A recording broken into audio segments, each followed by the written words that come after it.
Imagine if each morning when you wake up, you're smiling and looking forward to your day, knowing you are happy even while you're dealing with grief and loss. The Grief and Happiness podcasts inspires, comforts, and supports you with each new episode.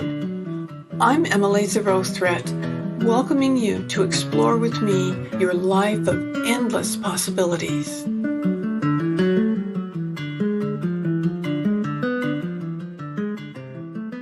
Aloha. I am so happy to have you here today. I'm doing an interview that's a little bit different than I have done before, because the people that I talk to were talking about books they've written or things that they do.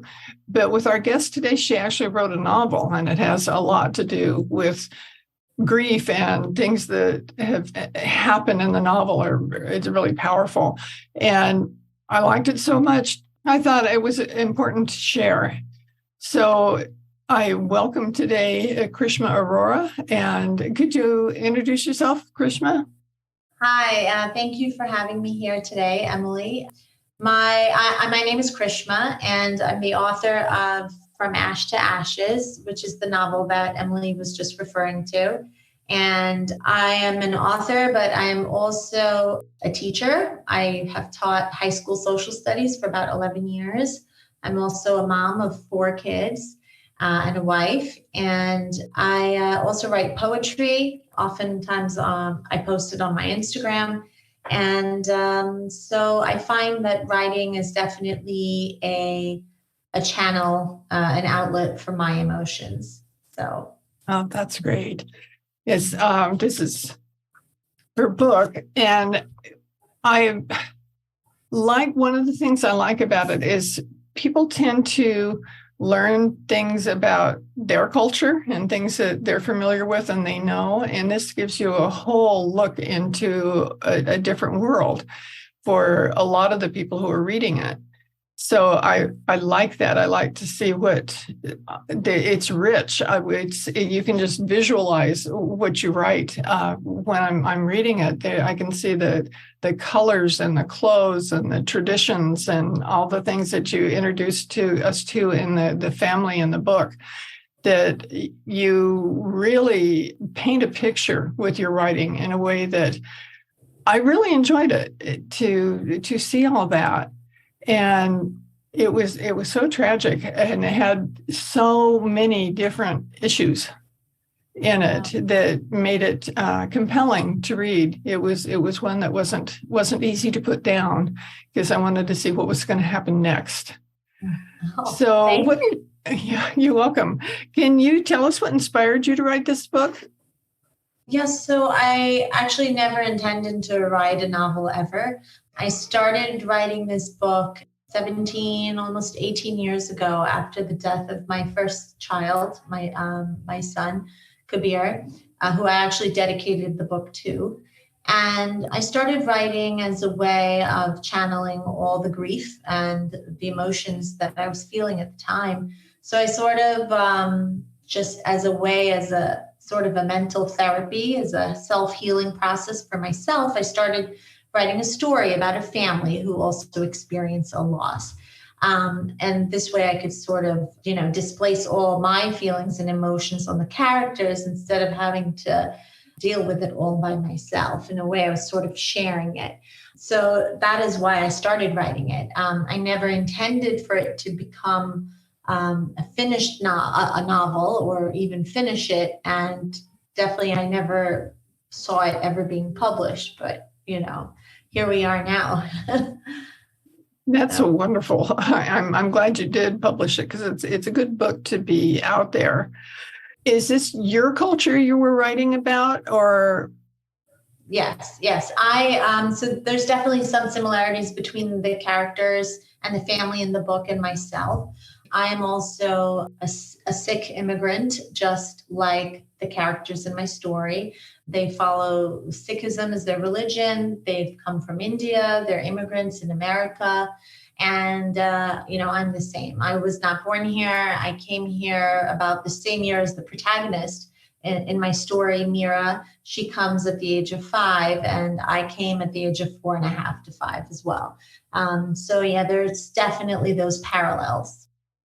The attitudes toward education I thought were very interesting.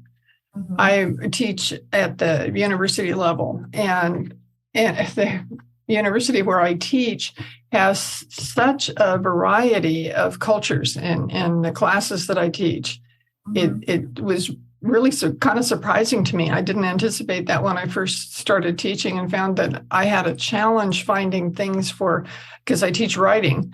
Okay. It had a challenge finding examples for students to read that reflected cultures other than typical mainstream white American, mostly written by men. Yes. And with the kind of writing that we were doing in class, I wanted them to have some variety. And I ended up, my first book that I wrote was an anthology of writing pieces with writing assignments around them called Cultures, Diversity in Reading and Writing, specifically because of that issue. So wow. I really like this one because you went into great detail. The weddings, especially, I thought was fascinating. Can you tell us a little bit about that? Did you have a wedding like that? Yes, absolutely. I had a wedding just like that. And I've attended many family and friends' weddings, just like the one in the book. Yeah, the weddings are, very, very festive. And it's a real time for bonding and family reunions and fun and dance and colors and traditions. They're very embedded in tradition. And the fact that our weddings don't last just one day, they can last anywhere from 3 to 5 days even. I believe in the olden days, it was even longer. The preparation for a wedding began in the wedding household a month before, where family and guests arrived a month before to start preparing with the family for the wedding. Now it's a little bit more complicated than that. People can't go to a wedding for a month, so people try to condense it down into a long weekend. My own wedding was over 4 days. And, we had a separate henna ceremony. We had a separate dinner, like receiving dinner of the groom's family and friends. And that was a party. And then we had a separate night of dance, the Sangeet, as we call it in the book, the night of dance before the wedding. And then there was the wedding and all the traditions that play during the wedding and after the wedding when you give away the bride. And then, of course, the reception post-wedding to celebrate the married couple. And so, there's so many different events that take place. Yeah. So you mentioned the henna ceremony. Is that what you called it? Can you tell us a little bit about that? I've seen it.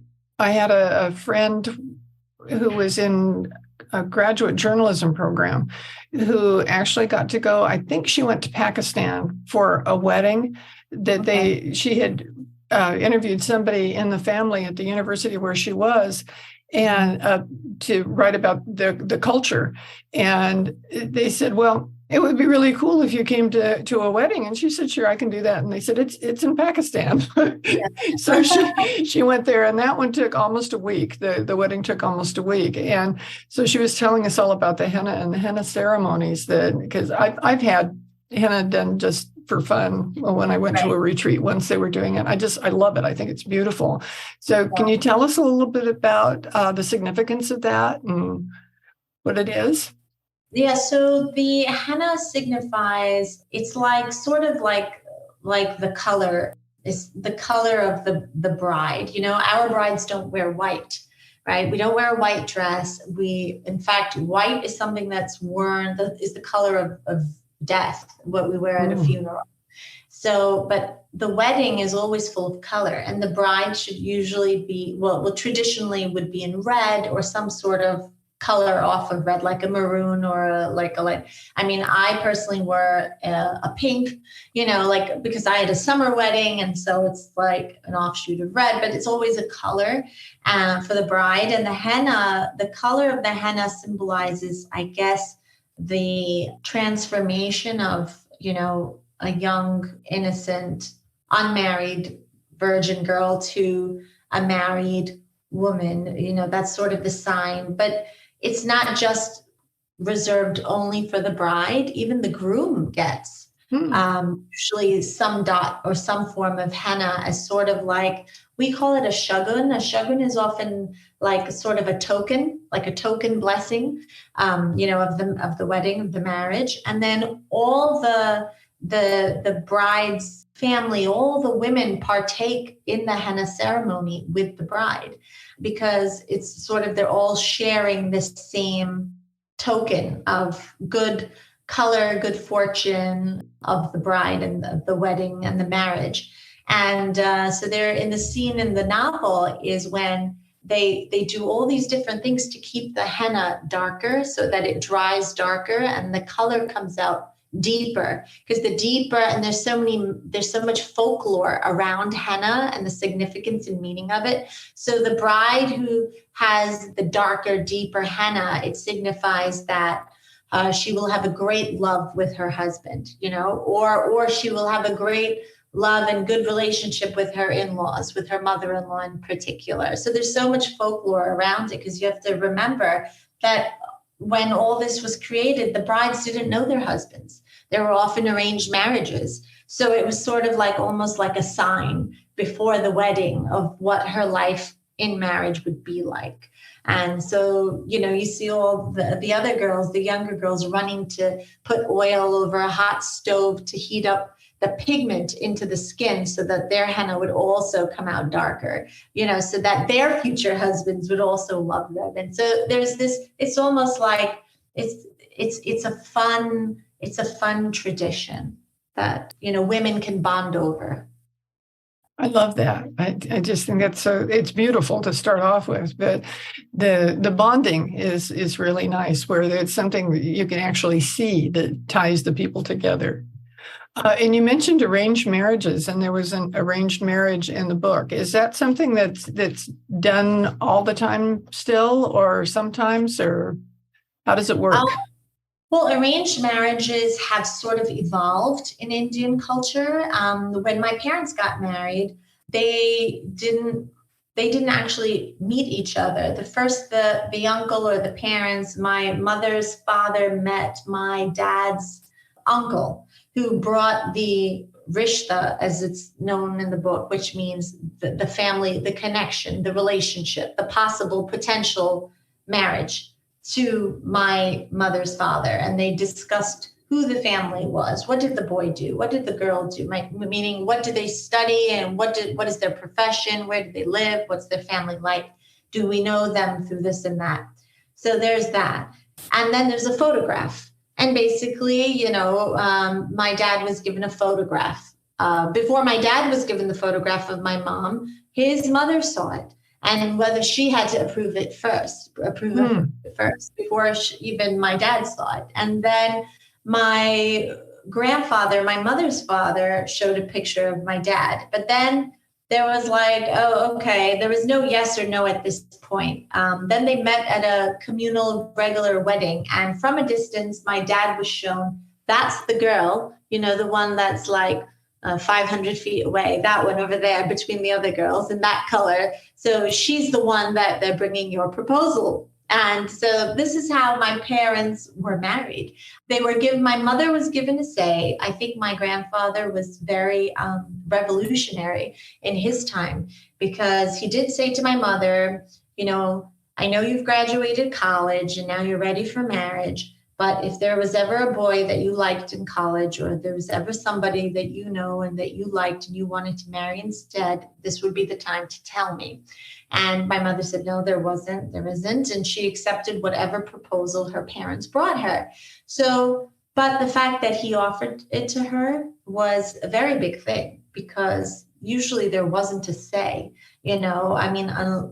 I guess you could say no, but then you couldn't say no too often. Like, you would eventually have to give in somewhere. But arranged marriages are no longer like that today. Arranged marriages are more of like a setup.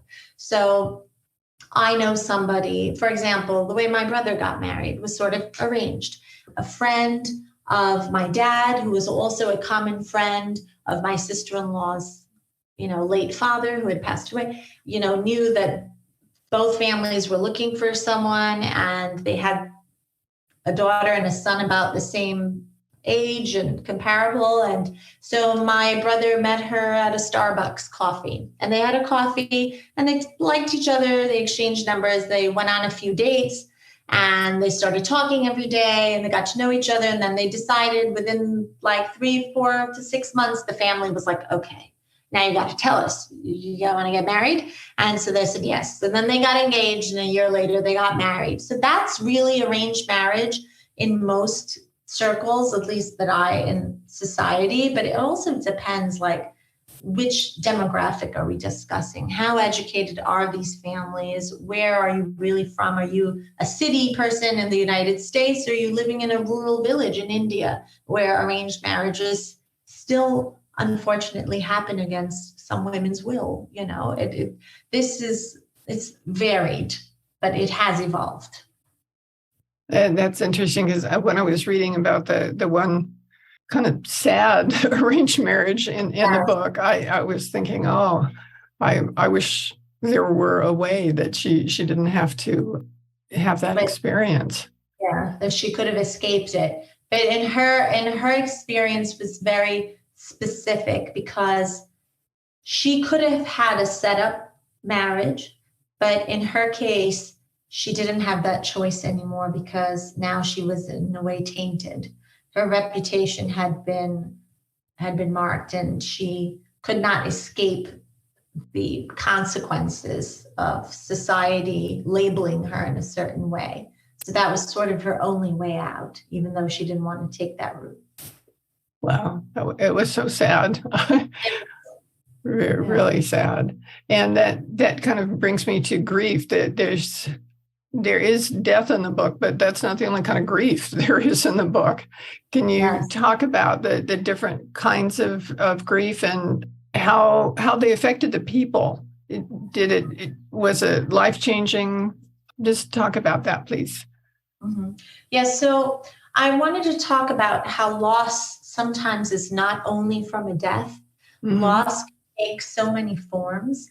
Loss could be a loss of innocence, loss of relationships, in terms of, like, not due to death, but in terms of sometimes breaking up of relationships. There's also a loss that people grieve. That's what it means to be heartbroken. And so there's so much loss in the book. And I feel like every character experiences not only the tragic loss of a character who is close to all of them in the book and through death, but they also experience other kinds of loss of trust, loss of innocence, and even, I want to say, the brother Jazz, who is traumatized by bullying. He experiences that loss of himself in a way. He becomes somebody else in order to cope and survive with the trauma that he faces. So yeah, there's a lot of grief and there's a lot of loss. I don't know if you want me to go into more detail about the grieving mother. Go ahead and tell us a little bit about that, because it's so interesting. The mother in the story is the one who is sort of bearing the loss with the utmost difficulty compared to some of the other characters who are also greatly impacted by this, but they haven't ceased functioning in a way like the mother has. She sort of becomes paralyzed in her grief. So I wanted to show how grief takes so many different, it can be expressed in so many different ways, depending on who you are as a person, and also what relationship you may have had with the person who that you've lost. So as the mother, she feels that a part of her own self has died. And her grief is accompanied with an enormous amount of guilt, and in a way, sort of like a self-destructive quality.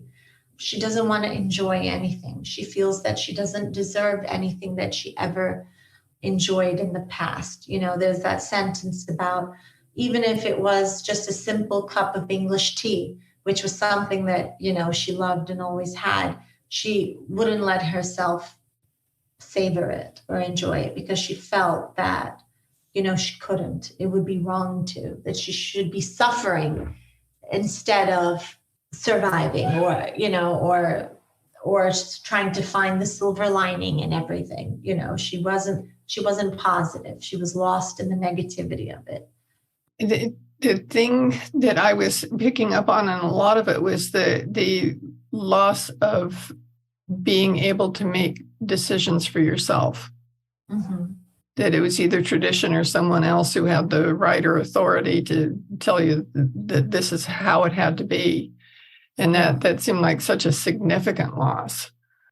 Absolutely. Like the way, the protagonist, she's told that you're young and you'll heal from this, and that time is a healer, and this and that, and that you will move on from this. And she's very upset, especially at the funeral scene, where she is angry because people are telling her how she should be feeling and how she should be coping and what will happen, and she's saying, but you can't tell me how I should feel and how long it will take me. You don't know.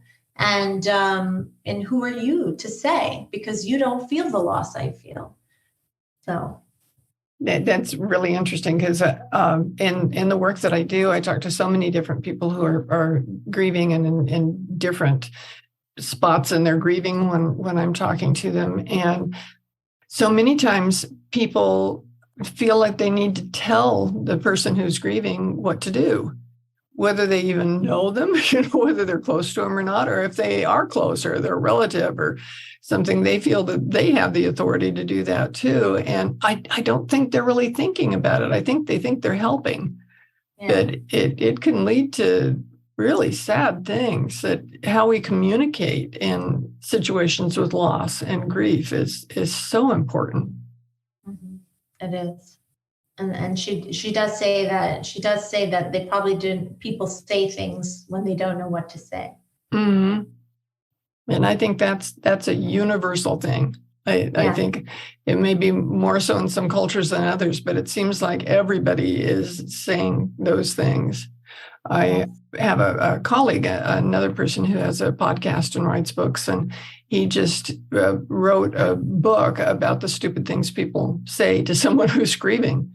Yeah. And he wrote it because he kept hearing examples, so they just kind of put it out there, send us examples so that we can see, and they just poured in, and the book was just astonishing at the incredible things that people will say and why they think it's okay to say something like that.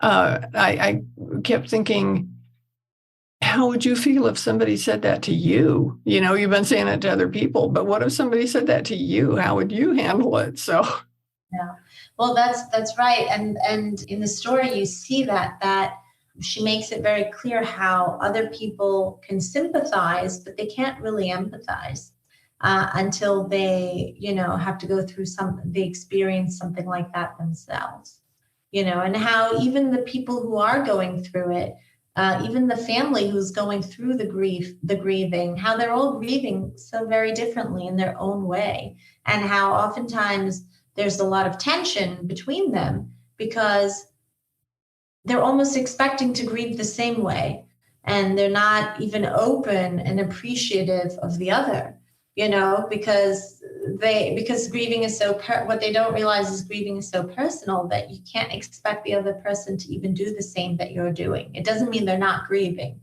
It's just their way of handling it. Yes. Well, I think that this is a fascinating novel, and I highly recommend it to people to read. A lot of times when we put ourselves in someone else's shoes who really is different than we are, we can kind of see the commonalities in a way that it makes it okay to recognize that we're having feelings like that too. Yes. And experiences like that.